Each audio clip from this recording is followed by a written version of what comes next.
And I don't want to sit here and be like, oh man, fatherhood is dark. No, it's fun. But it's absolutely. the ups and downs of it, man. So I just want people to understand, like, it's easy to do nothing. Mm-hmm. You know what I mean? So like you said, some people suicide thing or people just choose not to do it. To me, it's always easy to do nothing. Right. And, you know what I mean? That's not the route that we want to take. Right. The tough part is to keep fighting, keep going. Yeah.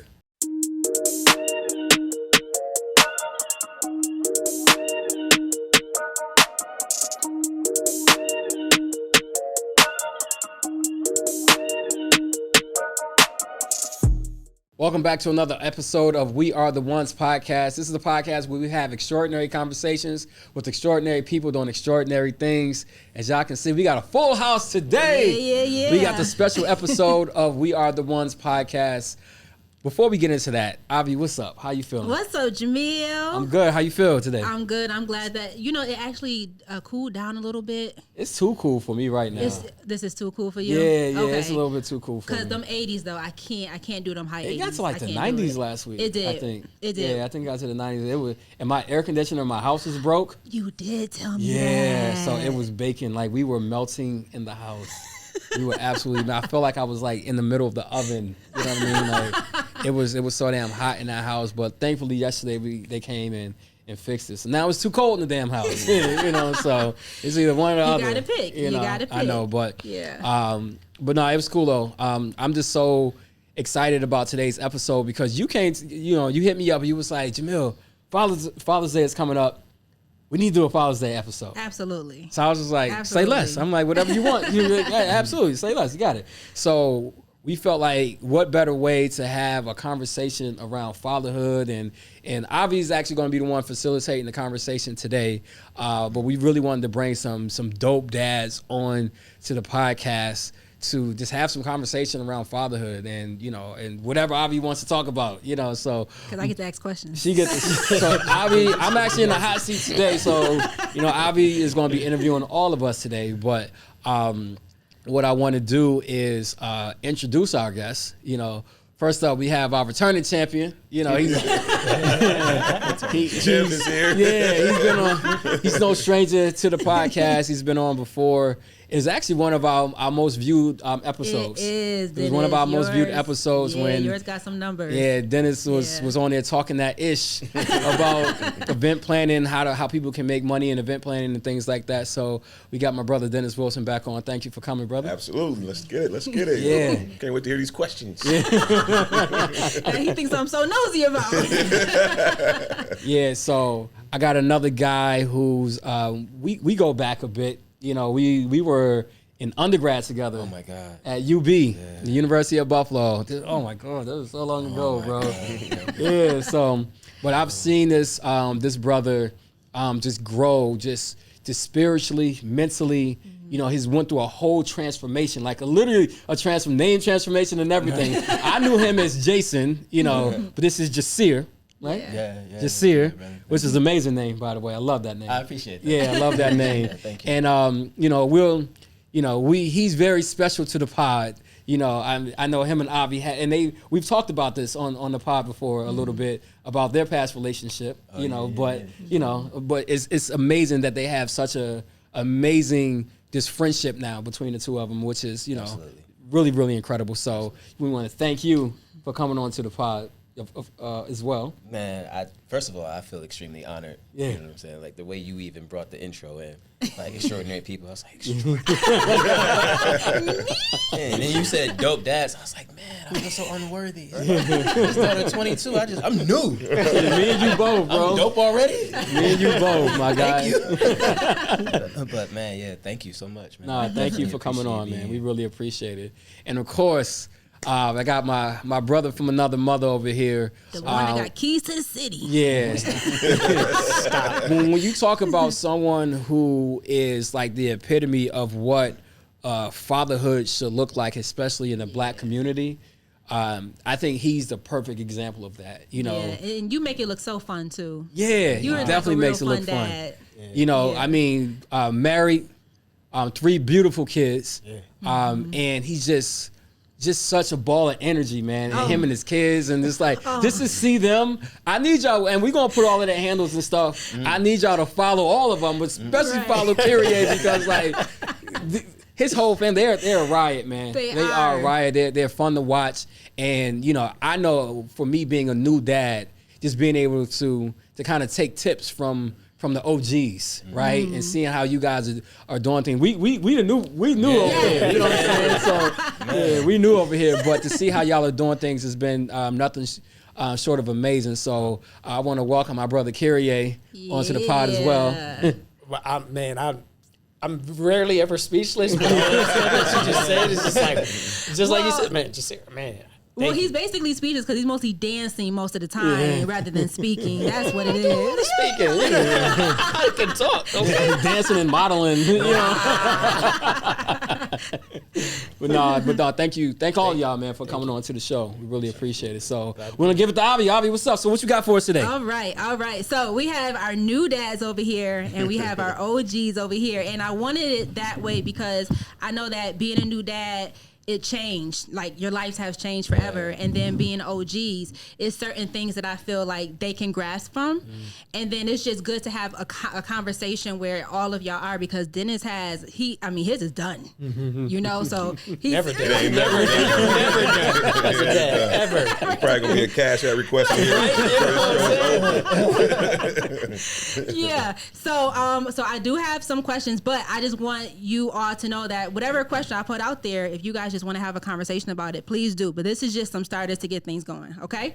Ooh. So the first one that I want, and anyone can jump in, how has becoming a father changed your perspective on life and your priorities? Anyone can jump in. I guess I'll start. Being a new dad, my whole life has completely changed, you know, since becoming a father. Before, and you know, all you guys know me. I've been out here super active, super busy, you know, running these streets, just trying to change the world, right? And you know, when I became a father, I realized that I first of all, I realized that I really have real purpose for being here. Not that I didn't feel like my life had purpose before, but now I feel like I have real purpose for being here. And I have something to live for now. I have a legacy now, right? And so for me, I wanted to make sure that I was very intentional around being present and being engaged in my son's life, because unfortunately I didn't have that growing up, you know. And shout out to my pops, because we have a great relationship now, but it wasn't always like that, you know. I didn't have any real male figures around growing up. You know what I mean? So a lot of what I learned about manhood and fatherhood and things like that, you know, it was just like people that was around me, like friends and you know, even my girlfriends. I always somehow navigated to the girls who had the dads in their lives. You know what I mean? So because I just wanted to try to soak something up from them, you know. So, but now, again, everything is really about my son, you know, and that's how I prioritize my life now. Everything else has come second to that, you know, because again, I really just want to make sure that I'm very intentional about being present and being engaged. And again, all of the other stuff is going to be there. You know, that stuff ain't going anywhere. But at the end of the day, I want my son to know that his father loves him. He is actively involved in his life. And honestly, too, I want to set the example for other Black fathers as well. Yeah. Right? Because oftentimes there's this narrative in our community that, you know, it's a lot of absentee fathers. And I know that that's not the case. I mean, we know that is the case in some situations, but more often than not, everybody that's in my circles, we all are active, engaged fathers. You know what I mean? So, and I want that to be the example for other people, especially the generation coming behind us to see. Yeah. Go ahead. No, go ahead. Well, I mean, I would agree with 100% everything he said. I think one of my first thoughts when I found out that I was gonna be a father was who am I to be somebody's dad? You feel so. You don't take that moment for granted, but I felt so unworthy, I wasn't ready yet. You know what I mean? Not just. I guess there's nothing that you can do that prepares you for being a father. Yeah, but I'm just man, I think I need a little bit more time in the oven before I can, you know, really I don't. What am I supposed to give? What am I supposed to do?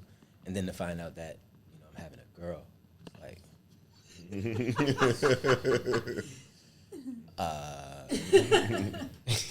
it's like a handbook or something. Like, yeah, right. Am I supposed to? You know what I mean? A boy, I kind of feel like I can handle. A little girl, it's like, man.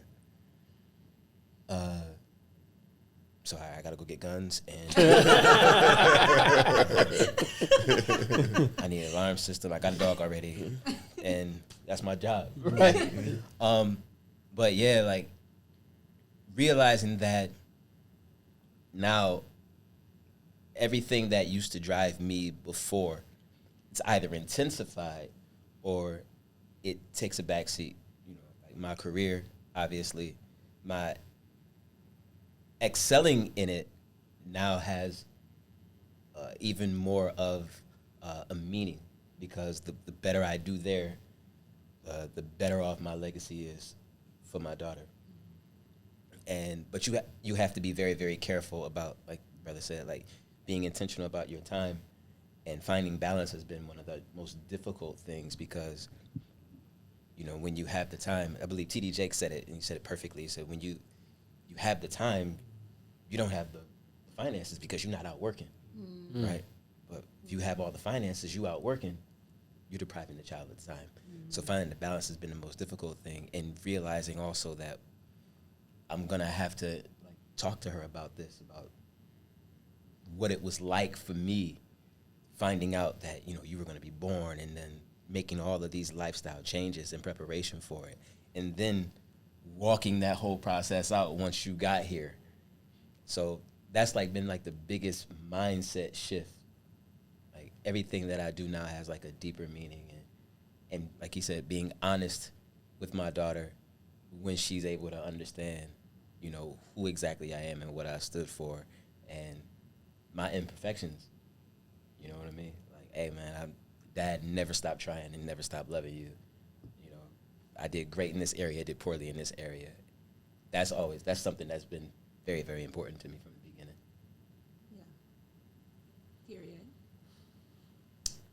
Yeah, so I was a young dad. Well, relatively young dad. I was 21. That's young. That's young. It's young? Yeah. Okay. I was 2023. okay. I'm just saying, because there's some dads who started at 15. I mean, so I'm, relatively. So I was a young dad, and I was terrified. I was like, I don't know if y'all cuss on your podcast. Man. Oh, hell no. No, I was didn't know what I was doing. Nobody knows what they're doing, but I think one of the things that has definitely changed in my life is the intentionality about creating culture and creating environments and experiences for my kids to have the network that they need to have the resources that they need to have. So, I mean, that has been, and I've always wanted to be a dad. I've always wanted to have a family. I knew when I was 12, 13 years old, I wanted to be married and have kids. So that was always been an aspiration of mine. It happened the opposite way of that I wanted it to happen. But it's been something that is, these guys have said, is pushed me to be a better man, and not just financially, but what I stand for, like the way I handle my temper, the way I deal with them. And my wife was always talking about, you don't want to cause trauma in the kids. Like everything with her will cause trauma. They fall, scrape their knee, it might be trauma for them. I'm not like that. You know what I mean? I'm very involved, but I'm not the overly nurturing dad. Mm-hmm. I'm a dad that's like, get up and figure it out. Like, you hurt yourself, okay, I'm a wipe off the boo-boo, but we're not gonna sit here for very long, because that's not how life works. Exactly. You know what I mean? And statistics say that, having a dad in the house makes more successful, people. Mm-hmm. Because we don't deal just with how you feel, we deal with where you gotta go. Right. We push you to where you gotta go, and sometimes that might seem a little, like dad he don't care. No, he cares. That's why he's pushing you in that way. So that's, figuring out my parenting style has been, crazy, because it's different with all three of my kids. Like my kids are really different. I got 3 of them, and they're all different. My middle one is a horror for me. It's like, I'm gonna just be real. Like, it's like me and her, like, we clash a lot because she's very strong-willed and thinking about, you know, how we're, you know, because I try to think with the end in mind. I try to think like, how do I want my relationship to be with her when she doesn't have to deal with me every day, when she is not in my house. Do I want her to still call me? Do I want her to still be involved with me? Then I got to parent her from that position, because sometimes I just want to be like, girl, if you don't get out my face. And when she's acting up, I don't want to hug her. Honestly, I just want to be like, go to your room, and I don't want to deal with that. But, you know, thinking from the end in mind, I'd be like, man, get your little crazy. And she knows that I feel like this about her, and I love her, and we have conversations. She sometimes has been like, you know, I don't really like daddy too much, you know, and we've had that type of conversation. It was like, okay, well, I honestly right now, I'm not going to tell you that I don't really like you too much, but I don't really like you too much either. So we're going to work through that. And, you know, so it has really changed the way I have dealt with my own frustrations, because, you know, I'm the barometer of the house. If I come in and I don't have a good attitude, it's going to trickle down to everybody else. If I have a good attitude, even if it's a horrible atmosphere, I can change the atmosphere. And understanding that power and that privilege has been really crazy for me. It's like, I don't want to have this, but I have to have this. So what do I do with this? And that's where I'm at. How do I deal with this every day? Okay. Dennis, end it all, OG. I forgot the question. Okay, let's go back. So the question was, how has becoming a father changed your perspective on life and your priorities? So I was in my career, or starting my career, so it kind of all happened at the same time. So it was like I was just growing up. So I think the biggest thing was patience. Like having a kid, you have to develop patience. You know what I mean? So that's the biggest thing. I feel like for me, it was you see your kids grow, and there's no speed limit to 18 or 22 where she is now. It was every day, you know what I mean? 22, bro. Yeah, and so it was just patience, and it's still, even now, because she in a different realm of her life, and she's going through the 22-year-old issues, and it's just patience, because you watch those and you want to fix everything and you can't. Yeah. You know what I mean? So just patience, man. That was the biggest thing, and then just understanding that you got to do the best you can. You know, it's no, like you said, there's no rule book. Yeah, you can read books, but you don't know the personalities of your how things like they cookie cutter. Yeah, so you know what I mean? Like, it's things right now that's going on. I'm like, man, I didn't foresee this happen. Or, you know, this way direction. And so that's the way it goes. So the big thing is just patience, I think. And that was my thing. And so now, like, people be like, how do you deal with all these people in my various realms of business and life? And I just developed patience. So, and that, you know, I think as a parent, that's one thing you would notice between people who don't have kids. They have no patience or understanding, you know what I mean? Or self-awareness. I think that's a big thing, that being a parent, being a dad, you got to be self-aware, because, you know, you just do. I mean, that's one thing that it makes you think about, is like, who am I as a person? You know, how am I coming across? You know, like you said, you had to learn patience. I had to learn a lot of patience too, man. Yeah, I feel like sometimes it's a thankless job. So, I'm gonna be honest. And the reason being because I think it's culture, it's society. Society tells you always have to be tough. And so when you have to be the strong one, people always think you always good. And you forget that you have feelings, you have emotions. You know, no, we don't have menstrual cycles, but we have our cycles too. You know, we're going through our moods, and sometimes people don't give you an opportunity to go through your moods and so on and so forth. So you always have to be on. So that stuff can get frustrating at times too. Right. Yeah. We was having a conversation about this before y'all came in, and I just put up a post on social media the other day when I was telling people, sometimes you gotta check on your strong friends too. You know I saw that. You right. Yeah, because like people have no idea sometimes, like especially as a man, sometimes how we internalize things, how we compartmentalize things, and we just because we are natural protectors and providers, we just feel like that we just have to like kind of wear that and just be strong all the time. But it's just like, it's those moments when I'm like, damn, I don't feel like being strong today. Right. I don't have it in me to be strong today. Right. You know what I'm saying? And what do we do? So let me ask you guys a question. Like, what do you guys do in moments like that? You know, because again, I'm going, today was a day, dog. Today. Me too. Today was a day, right? And I'm just like, where do we as men, how do you guys kind of deal with, like, you know, carrying a lot of that load, right?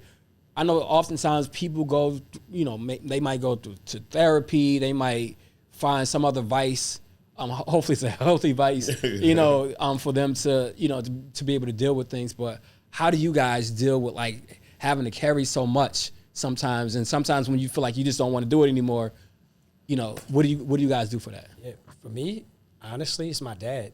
Yeah. I don't want to be talking about your dad. Yeah, because every time on our podcast. but seriously, my dad is one of my absolute best friends. Yeah. And we've developed that. You know, it hadn't always been that way.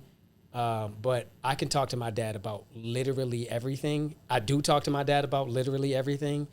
And he, you know, at this point, him being a dad, from his perspective, it's not trying to give me all the answers. It's being more of a friend and being a sounding board. So like being a dad evolves, and we talk about that a lot. How, you know, at the beginning you're just trying to teach everything and keep them from, and it evolves to where they become your friends. So my dad is a really, really strong presence in my life. He lives in Georgia, and I'm all the way up here, but I talk to my dad almost, if not 2-3 times a day, is almost every day. And, you know, just shamelessly plugging, I'm creating a space for dads for connection and to be able to do these type of things, you know. So yeah, that's where I'm at, man. Just being able to talk mess with my dad. What about you, Dennis? For me, like basketball, that's my therapy. Playing. Once you go play ball, you kind of forget about all your problems. Sometimes just taking the day off, you know what I mean? Sometimes just got to kind of get away and unplug a little bit. I try to go to sleep, so, you know what I mean? Take a nap, because usually that is important. It help you not, you know, react and everything. Yeah. And then I'm trying to think, so I carve my certain times out. Like, so, you know, and most of y'all know I'm a LeBron fan. So when LeBron is on or the Lakers is on, that's my time. Yeah. My wife understands that. My daughter understands that, even though my daughter's in Charlotte or whatever. So my wife don't bother me during that time. Right. When the Bills is on, that's my time. You know what I mean? So I have these kind of carved out times where emotionally I'm detached from everything else in the world. It only matters, you know, if what's going on at that time. So those are my therapies to get away from So carving out some time, just and those are my time. So like my wife, she's not like a basketball plan like that. So she's gone. She goes shopping or whatever. She's upstairs or whatever. And she don't bother. I mean, she don't bother me anyway. But you know, it's just life, work room, and all the other stuff that go along with it. But those are my times, and so during those times, I'm not doing anything. I'm not answering no calls. And it's okay because they know LeBron is doing. You know what I mean? That's my thing, just to get away. I have a question. That's kind of like the same thing I do. Like when I'm talking with my dad, my wife and kids know, don't bother me. And it's usually during like sporting events and stuff like that. So like the same thing. Making sure that there's time where like, I'm not dad right now. That's like, my time. The Bills is on. That's my time. It ain't. I'm just Kyria. I don't care. Let's talk afterwards. So you know what I'm saying? Unless you are on fire, don't call me. But is that easier to do, as in carving out time, because both of you have kids that's a little older? Yep. So is it easier to carve out time with your kids being older because they have, you know, kids that's younger. He's one, but so is it easier now? It depends. So I know he married. I don't know if he married or, you know, what's a situation. So it depends on the situation. But like, whoever your situation is, if that time is established before the kid come, and when the kid comes, then y'all can just make the adjustments. You know what I mean? But they know that's important to you. Like, I don't know what it is, you know. I don't know why I like LeBron like that, you know what I mean? But that's an important time for me, you know what I mean? You know what I mean? When the Bills is on, I'm a Bills fanatic. That's an important time for me. So, you know, if your wife or significant other understands that and that's important to you, then they'll respect it. And two, you're not doing nothing crazy. It's the whole thing. If you out doing something wild and you going out, they don't know where you at, what you're doing. You know where I'm at. You know what I'm doing. You know what I mean? And then I might be at my friend's house eating pizza or whatever it may be, whatever. So that's my time. If once it's over, then we go back and do what we do. Yeah, but that's self-awareness again. Like that's going back to, I need this space at this time, and being really intentional about that, because if you don't pour back into yourself or get space where you decompress as a dad, then again, back to that barometer, it all comes out on everybody that you're dealing with. Right. You know what I'm saying? Yeah. Your kids and your person that you're with has to know that, like, if I'm going to be good to you, I got to be good to me. So I need to take this time and be good to me. You know what I'm saying? And if they don't understand that, then you got a bigger problem there. And I don't want to sound selfish or anything, because I feel like that's not a dad thing. I think that's everybody. That's everybody. You know what I mean? At certain times when my wife, she doing something and that's her time. I'm not intruding on it. I don't bother her because I know that's important for her, or however, you know, whatever she got going on, and vice versa. You know what I mean? My daughter, like, you know, when she got to a certain age, I stopped bothering her with certain stuff or asking her things at times. She with her friends, I don't bother her. Because I know, to me, that's important for her right now, that social piece. So yeah, because dads are still individuals. We're still human. We become a dad, but that's not all that we are. Right. Like, we're not just solely a dad. Like, that's, you know, a huge part of our identity, but it can't be all of your identity. And if you lose yourself to just being a dad or a husband or whatever that is, or just a worker, then everything, your mental health suffers. And when your mental health suffers, then everybody around you will suffer. Yeah, I'm taking notes. I'm taking mental notes right now, because this is one of the challenges I have, even, you know, kind of navigating fatherhood, because I am so active. I still need that time just for me, you know, to be able to kind of do the things that I need to do. And sometimes I feel like I can't get that because my son, he's at that young age where he's very needy right now. You know what I'm saying? He's like... Now, in his defense, in that first couple of years, you might not get as much time because, you know, they definitely need that, you know, the first couple of years until, you know, and then you're still emotional and all that type of stuff. So it'll develop and you'll be able to kind of loosen up as they get a little older too. So, like, you know what I mean? And don't get me wrong, I ain't trying to be outside like all the time. No, I know exactly what you're talking about. You know what I mean? But it's just like, you know, because again, and another thing too, we waited so long to have kids. Right. We were together for almost, you know, 14 years before we decided to have kids. You know what I mean? So we already had like a certain way of living and a certain lifestyle that we were so used to. You know, so, and to go completely away from that, it's the adjustment has been a little difficult. It's been a little difficult, you know, because like they say it's really hard to break a habit, right? You know, and we developed a habit of having a certain type of lifestyle. You know, and now that lifestyle is no longer like, it's like, okay, now it's time to adjust to the new normal. But I feel like you're more mature though. So as opposed to when you in your early 20s or you're 21 having them, you don't have that maturity. So sometimes that lack that you did at that time, like, you ain't being as responsible as you should have been. You know what I mean? Now you can be a little bit more responsible with your decisions, and you lived a little bit. So it's a lot of stuff that you should have already did. Yeah, because I lived. Don't get me wrong, I definitely lived. I didn't. It was all work and barely any play for me, man. So like, I mean, you in a good spot. I be missing, you know, and I see some of my friends sometimes, like Dennis, him and his wife, they always out doing something. You know what I'm saying? They always at the secret locations, and I'm just like, because I want to be at the secret location with my man, yo. You know, but I can't do that because I'm with my kid right now. Right. But that's because when you was 24, you was out there playing around. When I was 24, I had a kid. But you know what I mean?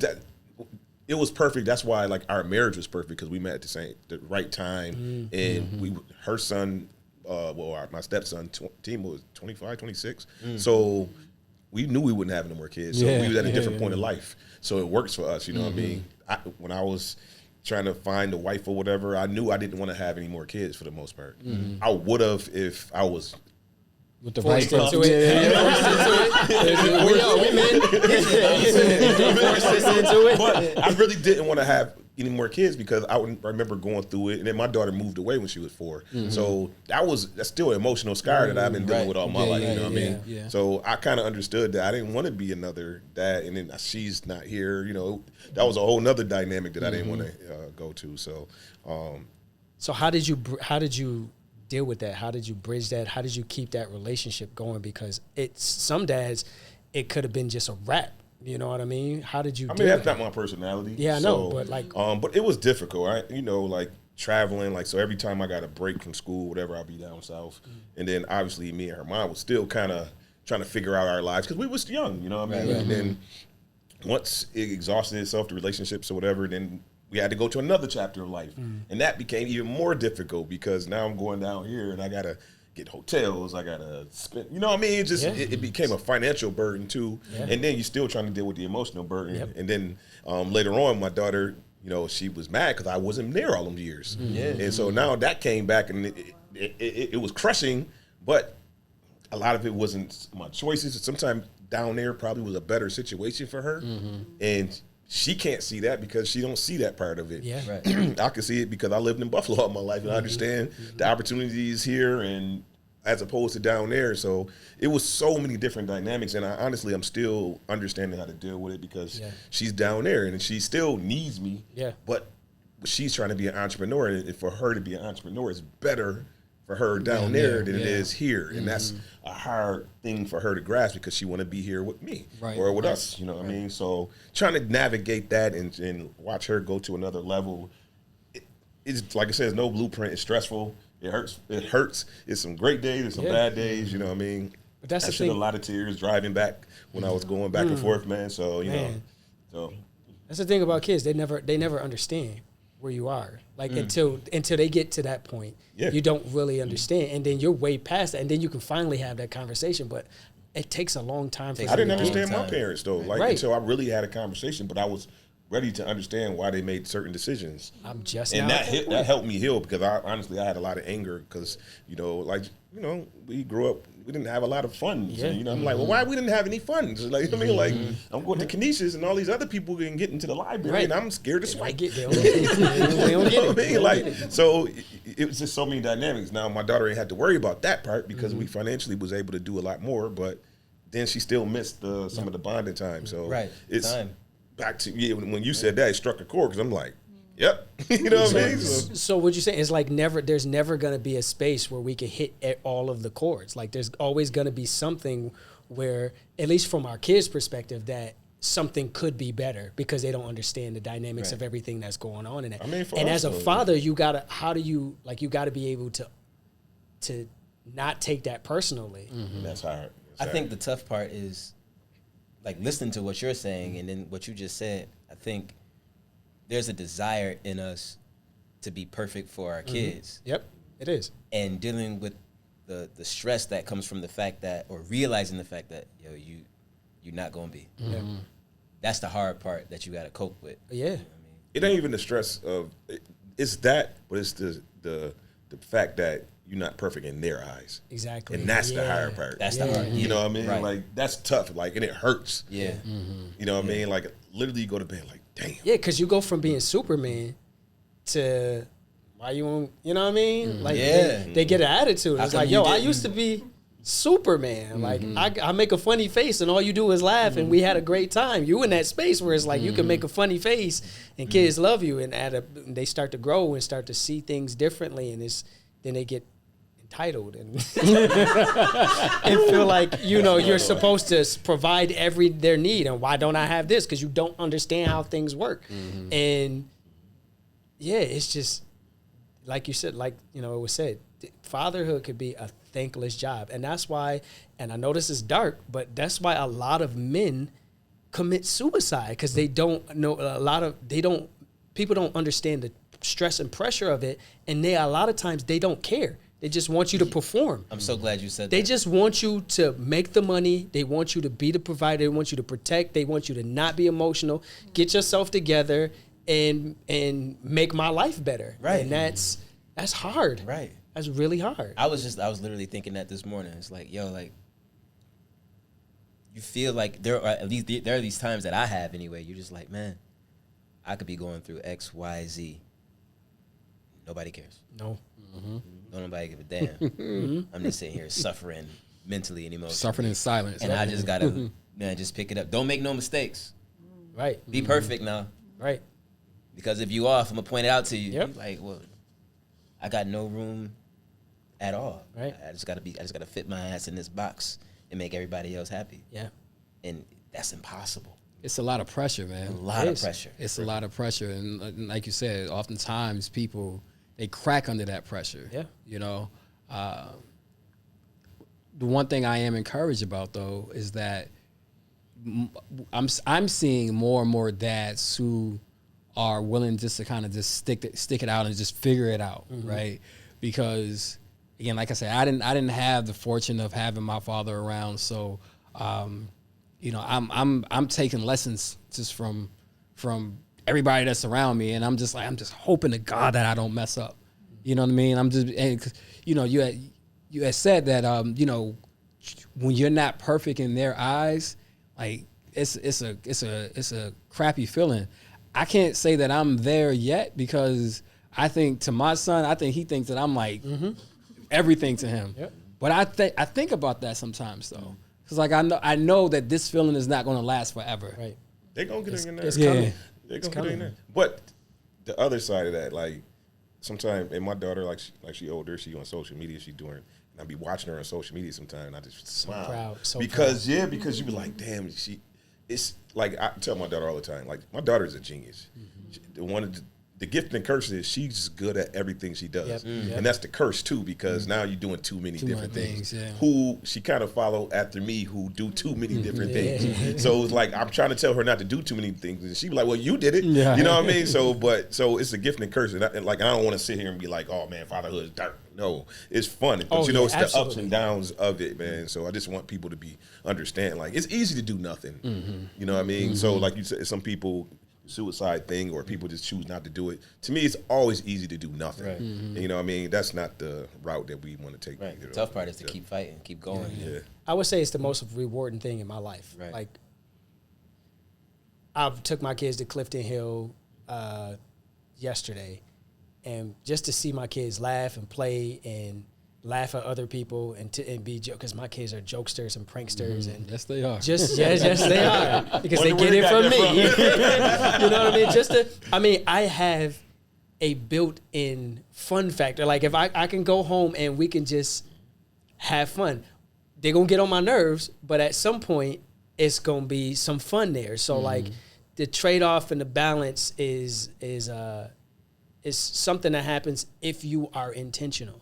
Like if you are making the choice to say, I'm going to create this culture I've always known that I wanted a culture like my house. It was fun. It was like we played Madden. My 16th birthday party, I had a steel cage in my backyard and I was fighting people. And then we had a water fight and Jason Moore brought a taser to the water fight. It was like, I'm saying it was crazy. He didn't shock nobody, but he was going to scare people. You know what I mean? So, but okay, it was already a crazy. He got a taser for like 16 anyway. Right? Yeah, right. He was older, but yeah, just having that space where I can create this atmosphere. Right. You know what I mean? That's a privilege to be able to create. It's a stressful privilege. Like it's stressful, but it's rewarding because I choose. I can create this. You know what I mean? I can steer this. So I have a question. With you two being the OGs, are you satisfied with starting your fatherhood early, or would you have rather waited? And for you two, would you have rather started earlier, or are you okay with waiting?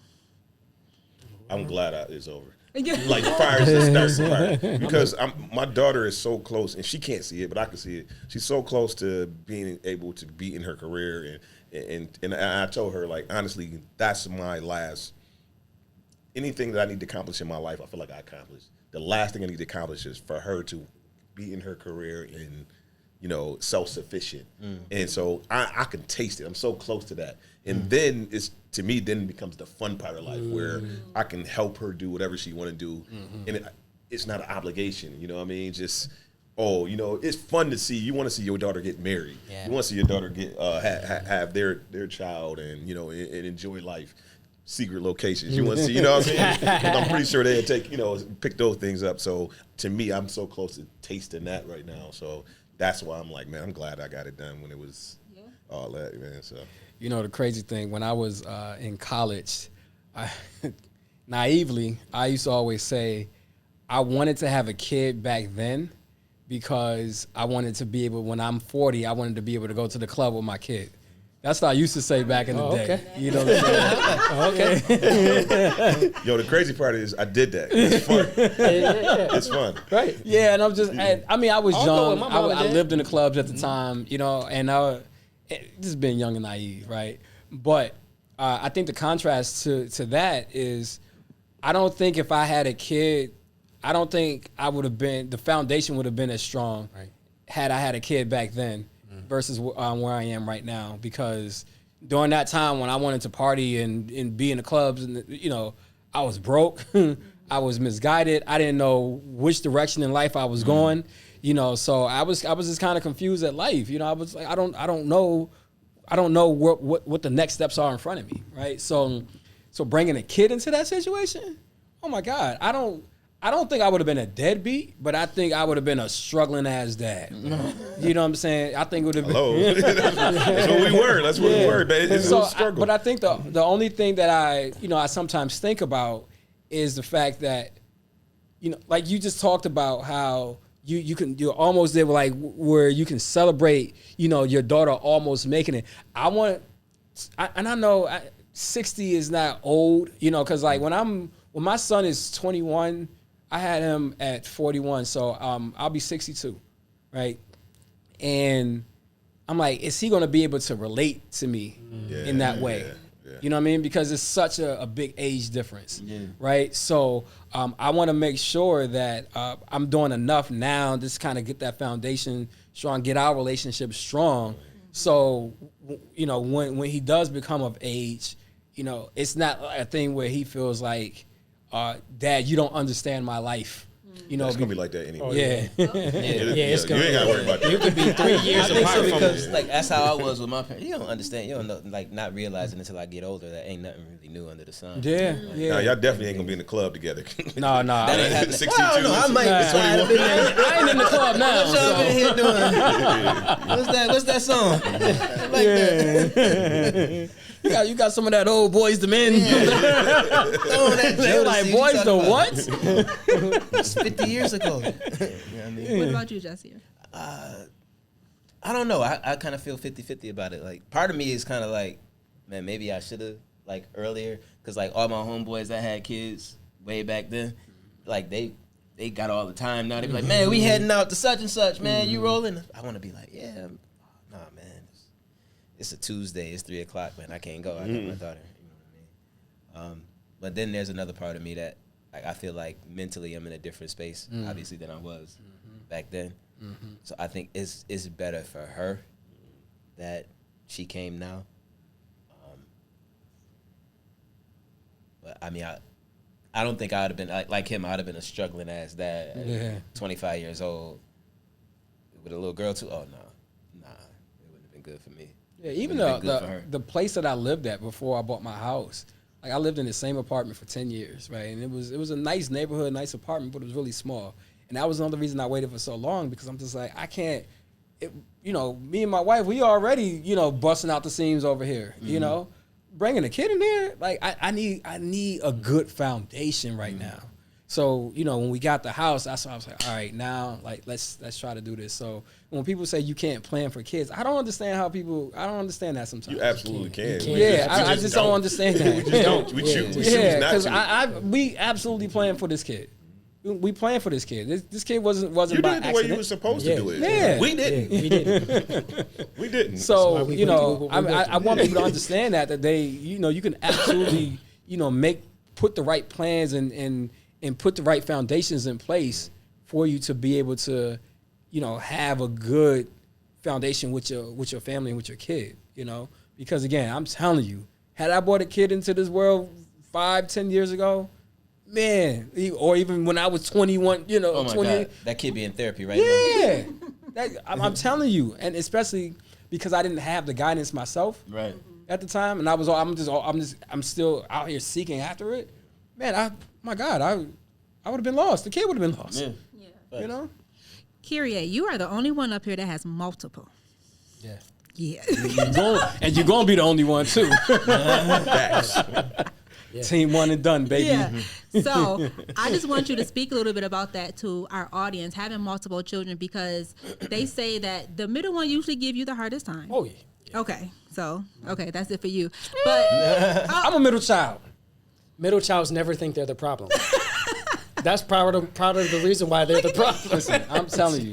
well, according to your situation. I'm just messing with you. You know my situation. I'm just messing with you. You know my situation. Yeah. I wasn't. I'm far from them. I know it. But raising multiple children, how was that for you? Because now you have to try to understand the different personalities and, you know, just get on board with that. Like, how was it trying to raise multiple children with different personalities? How did you balance that? I'm in the middle of it. I You're mean, still- I'm like, my oldest is 14.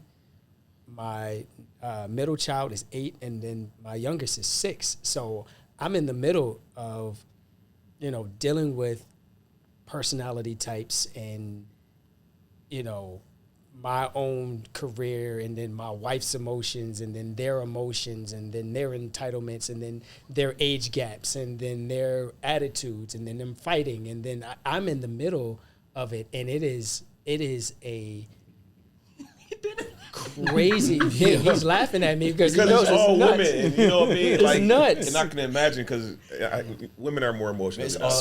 So You got no, all I got my youngest is my boy, but I got I didn't know. yeah. You're right, So you're right. my I'm bad, junior, my bad, so my bad. I it's thought you had 3 girls. yeah, no, it's my 2 girl, and then my boy, and it's nuts. I mean, it's dance competitions, it's taekwondo, it's cheerleading, it's nuts.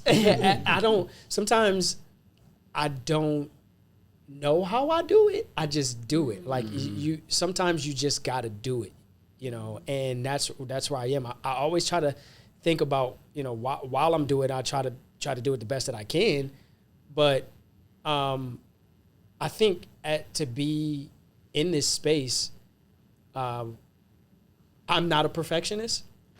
I'm a more go with the flow type person, and I expect myself to make mistakes. So I'm not a person who beats myself up over things, because I know that I'm just human. But one of the things that I say to my wife, because she's like, man, like I said, anything could cause trauma to the kids. So she's always like thinking about, and I'm like, wait a minute.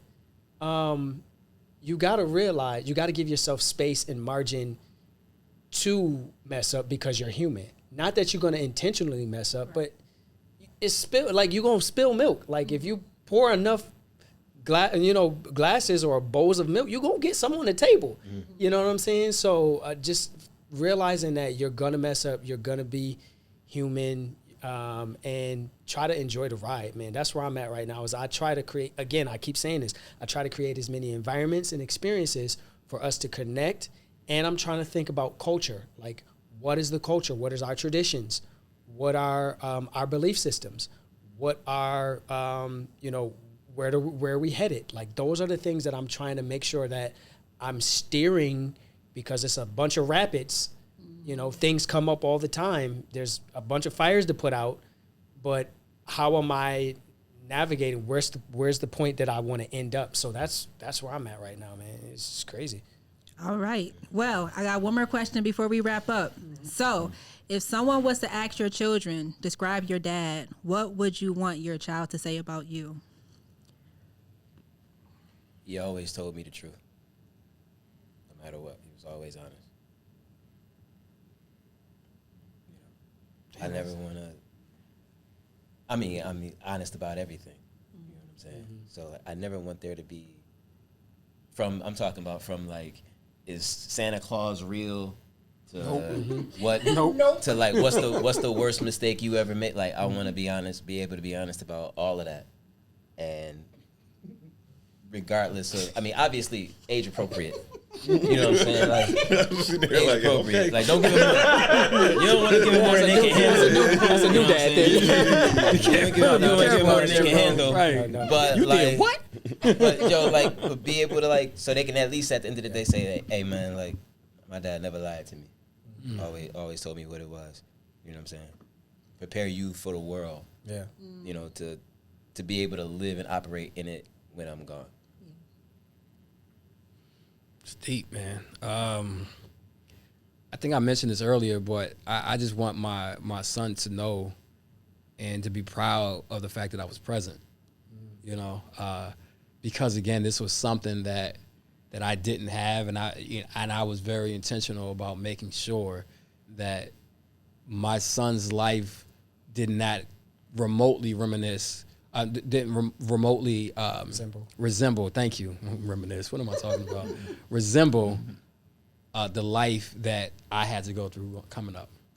You know what I mean? And again, I think he's too young to understand it right now. Right. But you know, thank God for social media too. So he's gonna be able to go back and see, like, oh, my dad. You know, he was super present and active. You know, so and also too, more than just for him, but just again being that example for other black men, right? I want to be able to shift the narrative around what fatherhood looks like in our community, you know. So that's another reason why I do what I do, because I want people to understand and see, especially people from outside of our community, to see that, you know, no, black men are present. Black men are active. Black men are engaged. Black men are very present in their kids' lives. So I want other people to see it, but more than anybody, I want him to be able to see and recognize that.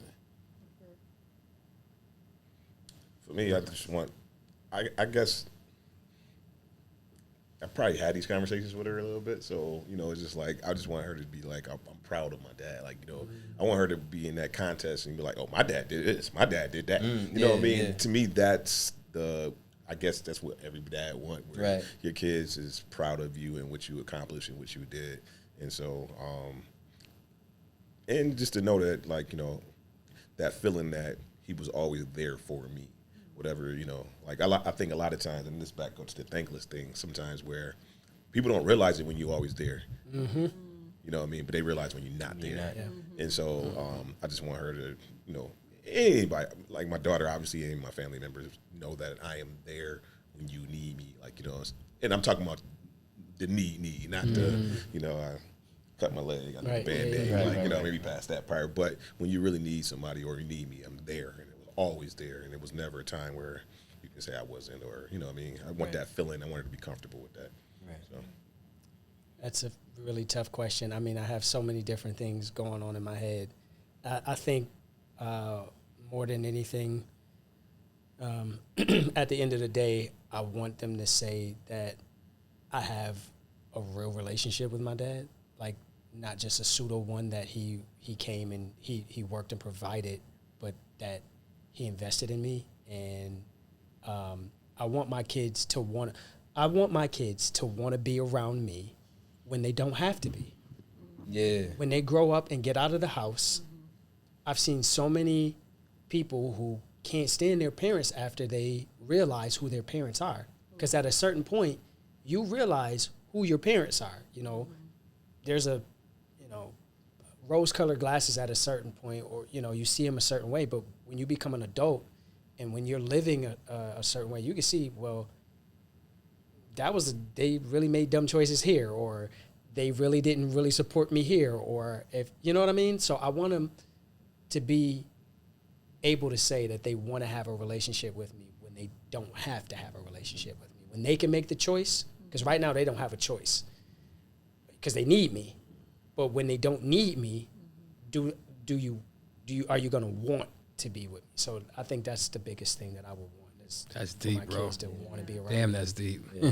I felt that one. Yeah, I did. And for me, that's personal, because I was just having a conversation with one of the elders today over at the cafe across the street, next door actually. And, you know, I was talking to her about just like my own situation with my parents and sometimes how it's a little difficult for me to want to be there.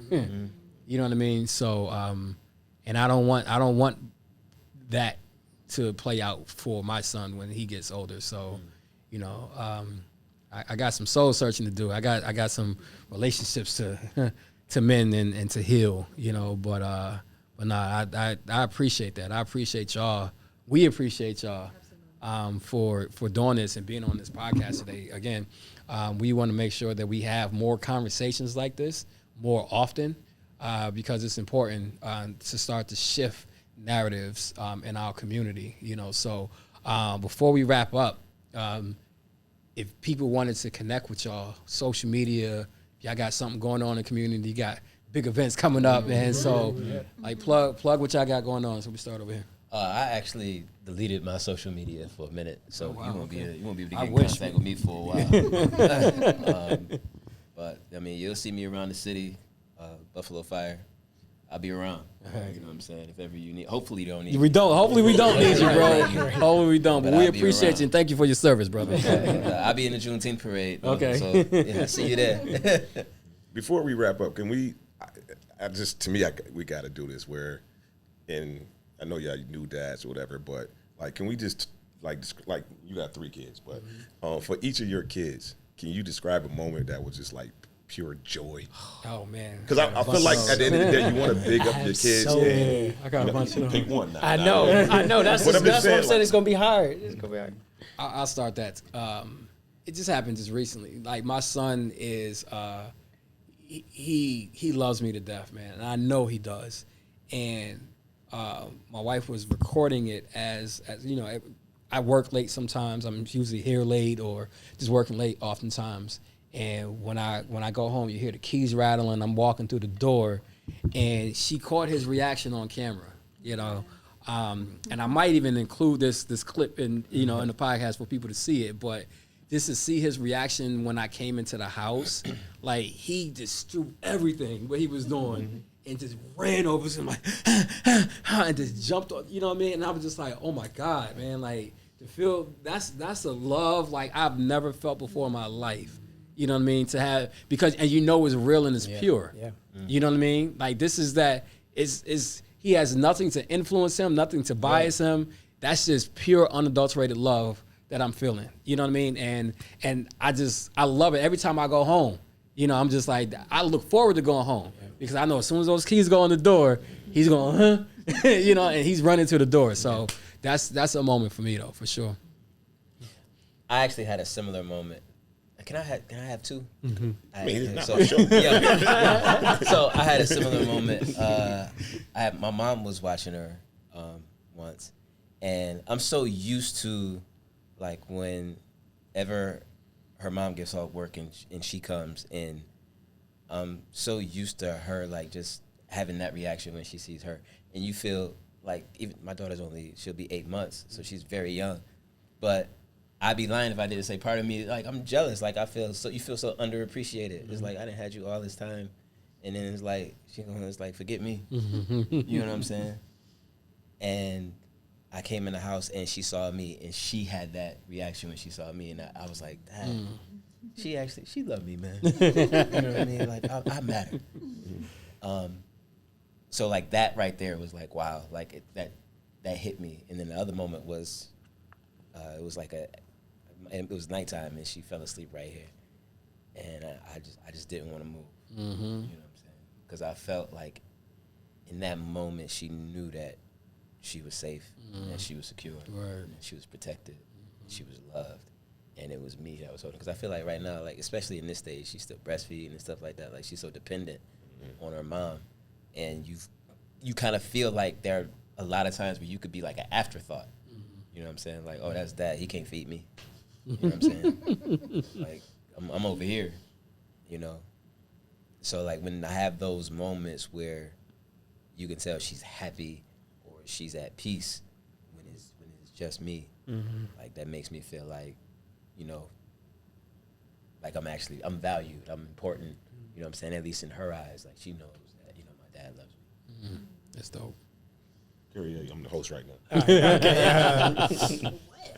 Man, He's our returning champ, so he can do that. I was trying to think. I mean, I had similar experiences.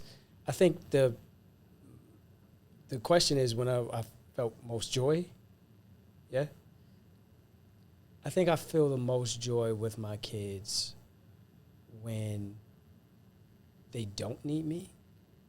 I feel like when my kid, like, so my son just held belt testing for Taekwondo and he nailed it. And he got, you know, he was the only person to get a trophy the next time. Like, so for him to see that he did that, and there's been times where he's like, I want to quit, I don't want to do this.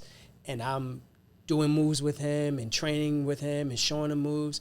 And for him to not need me and to accomplish makes me feel like I did what I was supposed to do for him to set the stage for him to win.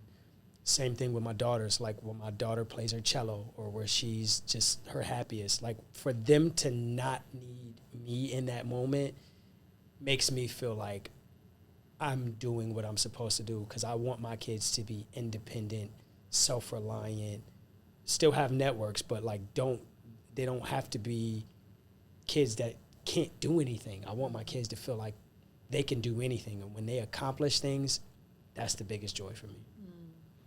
Mine is similar. My daughter recently graduated from nail school. One of her billion things she do. And when she graduated, like the picture, and I wasn't there, I was able to watch it on video and stuff, but she was taking pictures and you could see like this joy in her that she accomplished something that was so difficult because she had so many pitfalls or whatever. And the smile on her face was insane. And like, I can remember those smiles, like when we'd be on a roller coaster or, you know what I mean? Or we laughing and joking, and she just had this pure joy, just pure, like, you know what it is when you graduated and you felt you accomplished something, and she had that. And I'm just looking at her like, oh man, and as a parent, that's like the best, like you said, man, that's just pure joy. So I definitely wanted to make sure we shouted out our kids, because it might sound like we was having a complaining session. I gotta say something about Navy, because she'll be like, you didn't say nothing about me, but Navy's a dancer, and she just had a competition 2 days ago, and she absolutely killed it. And that's Navy be killing it, bro. Navy, she's a beast, dog. Oh my god! At what was it, the Buff City Awards? Yeah. Oh my god! You remember that, bro? That was real dope. Like, she killed it. She's amazing. They had a little solo when everybody else went away. She stood up there by herself, and then got to just introduce her killed dad. it. Yeah, You know what I'm saying? So that was amazing. I love seeing my kids do their thing. The thing that makes them the happiest makes me happy. That's dope. Did they stay or did they leave after that? They stayed and caused a riot. At The kids left, but my kids stayed, and my wife couldn't enjoy none of the rest of the show because of because of Navy. Was that the reason why they enjoyed the rest of it? No, I was just messing around. Was it because of me? Probably. Maybe a little bit of both of them. I was just messing around. Yeah. But I'm sorry. Okay, what was I supposed to do now? Okay. Oh, yeah, So you I got just wanna go back to you. the host? Yeah. Back to you. Okay. So we were going over the handles and how people can find you, right? What you got going on? Okay. Sorry. MrDWilson.com, my website, pretty much everything, trips, the upcoming events, Miami Nights, the Pink Sunday 3. Miami Nights is a weekend. It's the fashion show. When is it? Saturday, July 15th is the all-white party at Riverworks. 1,500, 2,000 people annually. Make sure you get your all-white, get your tickets. It's going to be great. And then Sunday we had a fashion show, a brunch fashion show. The brunch is optional, so you can buy just only a fashion show ticket if you want to come. And obviously we have some great things going on in the fashion show, so that's at Templeton Landing. Okay. And then the following month we're going to do Pink Sunday 2, which is Wine and Rosé Fest. Is absolutely amazing. We got to have a photo shoot coming up. So we got to get y'all in there. Well, you know, we got to talk about that. But, but we definitely need you. Well, you was in the last one. Yep. Picture was definitely fly. And definitely got to get you in there, too. Oh, man. cool. You know, this is the model over here, bro. Yeah, Get me in there, I know. listen, for a long time I'll be like, man, I want to be a D. Wilson mom. No joke, man. I'm like, man, you know what's up though? Like, because don't nobody know me. I be in the background. He do, and I be forgetting. So like sometimes now I don't go through my phone like I used to because I be in the background, man. Yeah, so like I was like, okay, but now we sitting here. I'm like, man, I gotta get Kyria. You know what I mean? And this one too. You tell him to take his shirt off or something. There you go. Tattoos. I was sitting over here being quiet. He be missing though. He ain't on social media because that's where I be like, you know, you would talk to somebody and they be like, yo, I want to do. I'm like, all right. And then I forgot who I talked to because, and then I got to go on social media and their name got to pop up for me to remember. Right. You know how it is. You doing a million different things and, you know, the poke room and all that. I got you though, man. I'll reach out. Yeah. Let's do it, man. Let's do it. I want to make sure we spotlight everybody that's doing good things. And especially some of y'all guests because this podcast is absolutely fire, man. I love watching it too. We really appreciate it, man. And thank y'all again so much. Nope. Oh yeah, just my bad. Kyria Stephens, Kyria Stephens, on Stephens with a PH. PH with a PH, yeah, STEPHENS. And then I'm like on Instagram. I don't really be on there too much, but that's Kyria, you crazy. But yeah, just hit me up. Yeah, he is crazy on there. Yeah, you know, catch him at the next. Or you can follow TS5, like TS, and then the word 5. That's me and my family. So we just started a YouTube. We got a TikTok and Instagram. So all of the wild craziness you can follow that. Oh boy, yeah, that's about to be a whole show over here with these guys, man. Yeah, we working on something. We talking. We working on something right now, you know. But this was an amazing conversation. I know I got a lot out of just listening to y'all speak. You know, as being the OGs, especially with us being new parents, man. Like. Again, I'm just sitting here just taking mental notes. Like, okay, I know how I need to navigate. And I knew that was going to be how fatherhood was informed in my head because I wanted to look at the people that I had around me who's like the examples of what I aspire to be and just kind of take pieces from each of them. You know what I mean? And I was able to do that definitely today with y'all, man. So appreciate y'all, man. And like, you know, appreciate you, brother. You know, again, got the new dad struggles, man. I know, man. Trust me, I know. And we going through it right now. But just even having conversations with you, I remember when we were at the retreat last year for Breaking Barriers, and we sitting having conversations about fatherhood and everything, and you know, just to be able to have like these mature conversations about fatherhood, it's just been amazing, man. Need more of them. Yeah, we absolutely, and we're gonna have more of them. We're definitely gonna have more of them. So. But we appreciate y'all, man. And we appreciate y'all for checking out another episode of We Are The Ones podcast. Make sure you follow us across all of the streaming platforms, Apple Podcasts, Google Play, iHeartRadio. We're on Audible as well.